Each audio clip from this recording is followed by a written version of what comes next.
বিসমিল্লাহির রহমানির রহিম। আমি আসছি গজনদর ২ নং গৌরীপুর ইন্ডিয়ান, গৌরীপুর ময়মনসিংহ।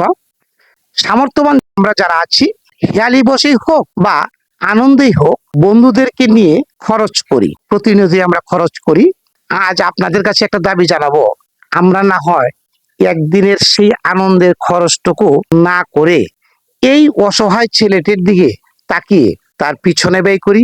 বলছি, মোহাম্মদ শরীফুল ইসলাম এই সংসারের মধ্যে একমাত্র সেই কর্মক্ষম। তার বাবা ৩ বছর আগে মারা গিয়েছেন।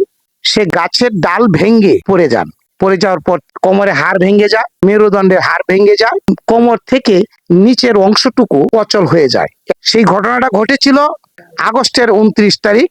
অতঃপর তাকে নিয়ে ঢাকা পঙ্গু হাসপাতালে যাওয়া হয়। ঢাকা পঙ্গু হাসপাতালে একটি অপারেশন হয়েছে। সম্ভবত ৬০-৬৫ হাজার টাকার মতো খরচ হয়েছে। পাশাপাশি আরো তো দৌড়াদৌড়ি আছেই। এখন আগামী মাসে তার আরেকটা অপারেশনের প্রয়োজন। এই অপারেশন করতে হয়তোবা ৫০ থেকে ৬০ হাজার টাকা লাগতে পারে, কিংবা আরো বেশিও লাগতে পারে।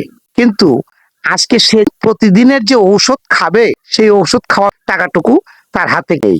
প্রতিবেশী ওনারা দেখেছেন, তার যে ব্যাপক অর্থের প্রয়োজন, সেই অর্থটুকু যোগান দেওয়ার মতো অনেকেরই নাই। প্রত্যেকেরই তো চাহিদা আছে। এমন কোনো সম্পদ নেই যে সেই সম্পদ বিক্রি করে তার চিকিৎসা করবে। আমার এই ভিডিওটুকু যারা দেখবেন, সকলের কাছে আমার বিনীত আবেদন, ফেসবুক বন্ধুগণ সকলের কাছে আমার বিনীত আবেদন, এই ছেলেটি মোহাম্মদ শরীফুল ইসলাম, বয়স বেশি না, আজকে কিন্তু সে অসহায়, কঠিন অসহায়। এখন আপনারা যদি এই একদিনের আনন্দটুকু বিসর্জন দিয়ে, কিংবা একবেলা বন্ধুদেরকে নিয়ে আনন্দ করার যে অর্থটুকু, সেই অর্থটুকু যদি এই অসহায় মানুষটির পিছনে যদি ব্যয় করেন, তাহলে সে আবার সোজা হয়ে দাঁড়াতে পারবে। বাদ বাকি আল্লাহর ইচ্ছা। তার সাথে কিছু কথা বলবো, ফেসবুক বন্ধুদের কাছে কিছু কথা বলো।